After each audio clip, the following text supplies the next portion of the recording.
അപ്പൊ ചെയർമാൻ വന്നത് ആ പൈസ ഒളിപ്പിച്ചു വെക്കാൻ, MLA SIയും വന്നത് ആ പൈസ കൊള്ളയടിക്കാൻ, അതുപോലെ പ്രിൻസിപ്പൾ വന്നത് ഡ്രഗ്സിന് വേണ്ടി. അപ്പൊ ഈ മർഡർ ചെയ്തത് ആരായിരിക്കും? എവിടെ നിന്ന് തുടങ്ങിയോ അവിടെ തന്നെ വീണ്ടും വന്നെത്തി നിൽക്കുക. ചെയ്തത് ആരായിരിക്കും? ഇവരൊന്നും അല്ലാതെ ചെയ്തതെങ്കിൽ എന്തെങ്കിലും പേഴ്സണൽ പ്രോബ്ലം കൊണ്ട് അവൻ തന്നെ സൂയിസൈഡ് ചെയ്തതാണെങ്കിലോ? നീ വെറുതെ ഓരോ മണ്ടത്തരം പറയല്ലേ. സൂയിസൈഡിൽ നിൽക്കുന്നതിന് കബോർഡിനെ മണ്ടേ കയറി ചെയ്യുന്നതിനാ, അതോ ചത്ത ശേഷം ശവം മേടി പോയിരുന്നാണോ? മണ്ടത്തരം പറയല്ലേ.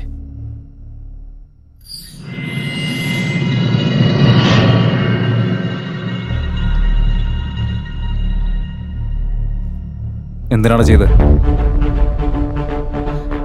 നീ എന്തൊക്കെയാ പറയുന്നേ? ഞാൻ എന്തിനാ കൊല്ലുന്നേ? ഇനി നിന്റെ നാടകമൊന്നും വേണ്ട. നീ എന്തിനാ കൊന്നേന്ന് പറയും. എടാ, എനിക്ക് കൊല്ലേണ്ട കാര്യം എന്താ? അവൻ എന്തിനാണോ കൊല്ലുന്നേ? ഇവൻ തന്നെയാ കൊന്നത്. നീ ഡെഡ് ബോഡി എവിടെ കണ്ടത്? ലെഫ്റ്റ് സൈഡ് കബോർഡിൽ താഴെ. അല്ലേ? ഇവനും അവിടെ തന്നെയല്ലേ കണ്ടേ? ആദ്യം കബോർഡിന്റെ മുകളിലായിരുന്നു. ഇവൻ എങ്ങനെ മനസ്സിലായി? അതറിയാമെങ്കിൽ ആ ബോഡി അവിടെ വെച്ചത് ഇവൻ തന്നെയായിരിക്കും. ഇനി നീ ബാക്കി കഥ അങ്ങോട്ട് പറഞ്ഞാൽ മതി. പറയടാ. എടാ, ഇവ എനിക്കൊന്നും അറിയില്ലടാ. മര്യാദയ്ക്ക് പറഞ്ഞു.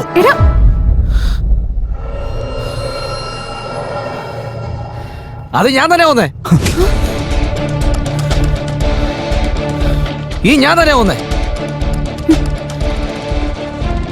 എടാ, നീ വരുന്നതിന് മുമ്പ് അവനായിരുന്നു എന്റെ ബെസ്റ്റ് ഫ്രണ്ട്. ആ വൃത്തികെട്ടവനാ ബെറ്റിംഗ് എന്നു പറഞ്ഞു തന്ന് അതിലെന്നെ പെടുത്തിയത്.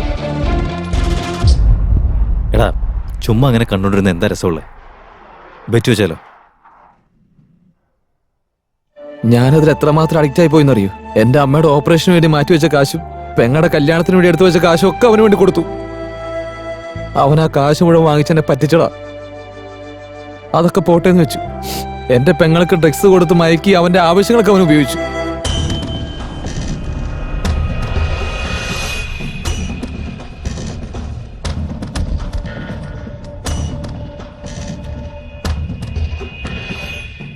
ഡ്രഗ്സ് ഓവർഡോസ് ആയി എന്റെ പെങ്ങൾക്ക് ഭ്രാന്ത് പോലെയായി. ഇത്രയൊക്കെ ഉണ്ടായിട്ട് നീ ഇതുവരെ ഞങ്ങളോട് പറയാതിരുന്ന എന്താ? എടാ, എന്റെ പെങ്ങളുടെ വീഡിയോ കാണിച്ച് അവനെ ഭീഷണിപ്പെടുത്തുമായിരുന്നു. ഇന്നലെ രാത്രി വിളിച്ച് കാശ് കൊണ്ടുവന്നെന്ന് പറഞ്ഞു. അത് സംസാരിക്കാൻ ഓഫീസ് റൂമിലേക്ക് പോയി. രേവൻ, എന്താടാ, കാശ് എടുത്തിട്ട് വന്നോ? ഇല്ലടാ, എന്റെ കയ്യിലുണ്ടായിരുന്ന മുഴുവൻ നിനക്ക് ഞാൻ തന്നില്ലേ? ആ വീഡിയോസ് നീ എന്റെ കയ്യിത്താടാ. ഒരു പാവാടാ അവള്. അങ്ങനെ ചോദിച്ച ഉടനെ പെട്ടെന്ന് എടുത്തുതരാൻ പറ്റില്ലല്ലോ. മൂഡ് വരുമ്പോഴൊക്കെ കണ്ടോണ്ടിരിക്കണ്ടേ എനിക്ക്. നിന്നെ കുറിച്ചുള്ള ഒരു കാര്യം ഞാൻ ആരോടും പറഞ്ഞിട്ടില്ല. ഇനി തരാൻ എന്റെ ഈ കാശുമില്ല. നീ ആ വീഡിയോസ് വെച്ച് എന്ത് ചെയ്യാൻ പോവാ? നമുക്കൊരു കാര്യം ചെയ്താലോ? നിന്റെ കയ്യിലും കാശില്ല, എന്റെ കയ്യിലും കാശില്ല. ഈ വീഡിയോ നമുക്ക് യൂട്യൂബിൽ കൊണ്ടുപോയി അപ്ലോഡ് ചെയ്യാം. അവര് നമുക്ക് പൈസ തരുമല്ലോ. അത് നല്ല ഐഡിയ അല്ലേ?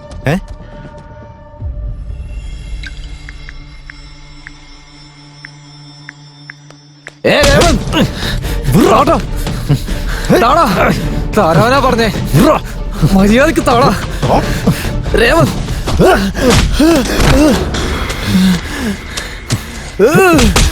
രേവൻ, വീഡിയോ താടാ.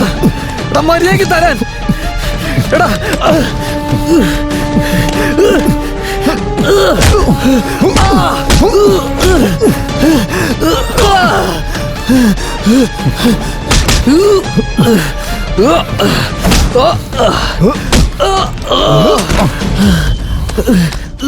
ഒരുപാടങ്ങ് കയറി ഉണ്ടാക്കല്ലേ. കൊന്നുകളയും ഞാൻ.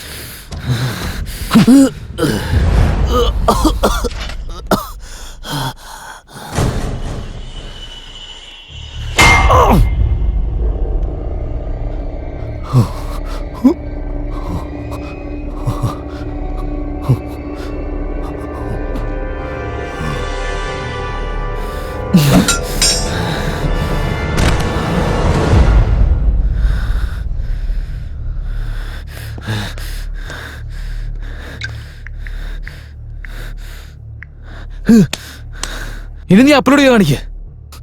നാണം കേട്ടവനെ. രേവൻ, എടാ രേവൻ,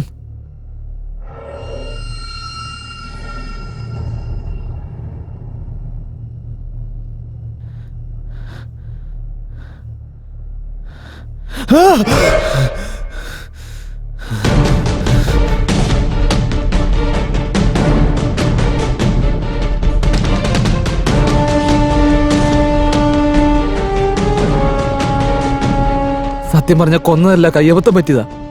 പിന്നെ എന്താ ചെയ്യേണ്ടെന്നൊരു പിടിയും കിട്ടിയില്ല. ബോഡി എടുത്തുകൊണ്ട് പോയി നേരെ കബോഡി വെച്ചു. രേവന്ത് ഇതൊക്കെ ചെയ്തിട്ടുണ്ടെന്ന് പറയുമ്പോ വിശ്വസിക്കാൻ പറ്റുന്നില്ലടാ.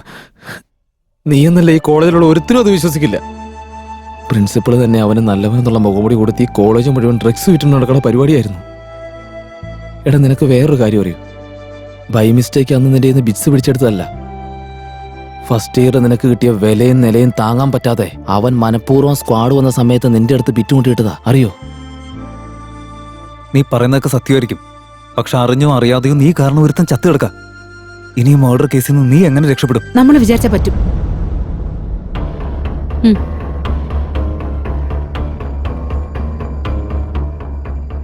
നീ പറയാറില്ലേ, ഒന്നും ചെയ്യാൻ പറ്റില്ല എന്ന് പറഞ്ഞ് വെറുതെ ഇരിക്കുന്നതിൽ നല്ലത് ചെറിയൊരു ചാൻസ് ഉണ്ടെങ്കിൽ പോലും അത് ചെയ്യാൻ പറ്റുന്നുള്ള 100% വിശ്വാസത്തിൽ മുന്നോട്ട് പോണോന്ന്.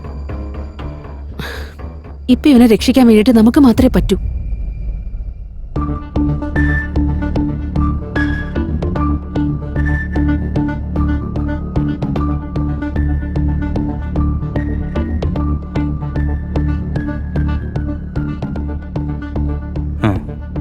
ശരി, നിന്റെ ഫാമിലി ആ രേവന്ത് ഡിസ്റ്റർബ് ചെയ്തു.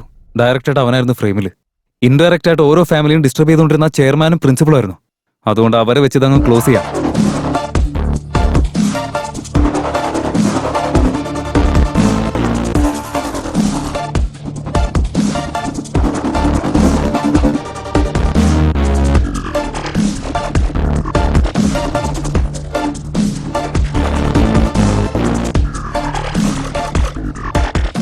One shot 2 birds.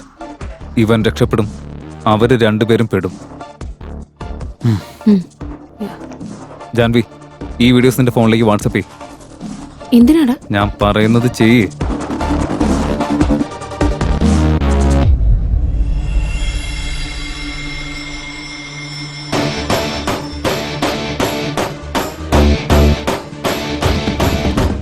താങ്ക്സ് ഡാ. ഇപ്പൊ നിന്റെ പ്രോബ്ലം സോൾവ് ആയി. ഇനി എന്റെ ലവ് പ്രോബ്ലം തീർക്കട്ടെ ഞാൻ.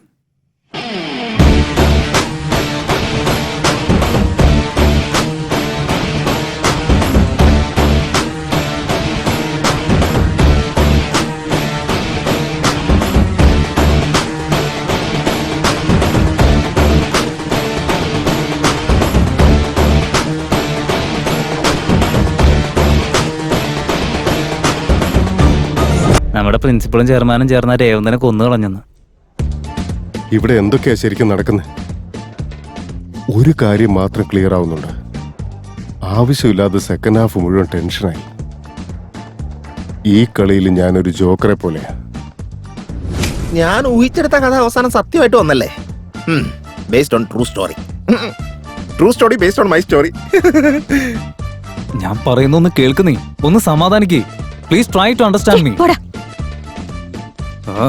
ഞാൻ പറയുന്ന ആദ്യം ഒന്ന് കേൾക്കുന്നേ. ഇതെല്ലാം നീ കാരണം നടന്നേ. ഞാൻ മര്യാദയ്ക്ക് എന്റെ കാര്യം നോക്കി നടന്നതാ. എന്നെ ഓരോ ജോലി ഏൽപ്പിച്ച് ഓഫീസ് റൂമിലേക്കും പറഞ്ഞു വിട്ടു. അവിടെ നിന്ന് തുടങ്ങിയത് ഇതൊക്കെ ഒരുമാതിരി അവസ്ഥയായിപ്പോയി. നീ എന്തേ പറയുന്ന? എനിക്കൊന്നും മനസ്സിലാവുന്നില്ല. ഇപ്പൊ അതെല്ലാം പറയാനുള്ള ക്ഷമ എനിക്കില്ല. കാരണം അവർക്കൊക്കെ അടുത്ത ഷോ കാണേണ്ടതല്ലേ.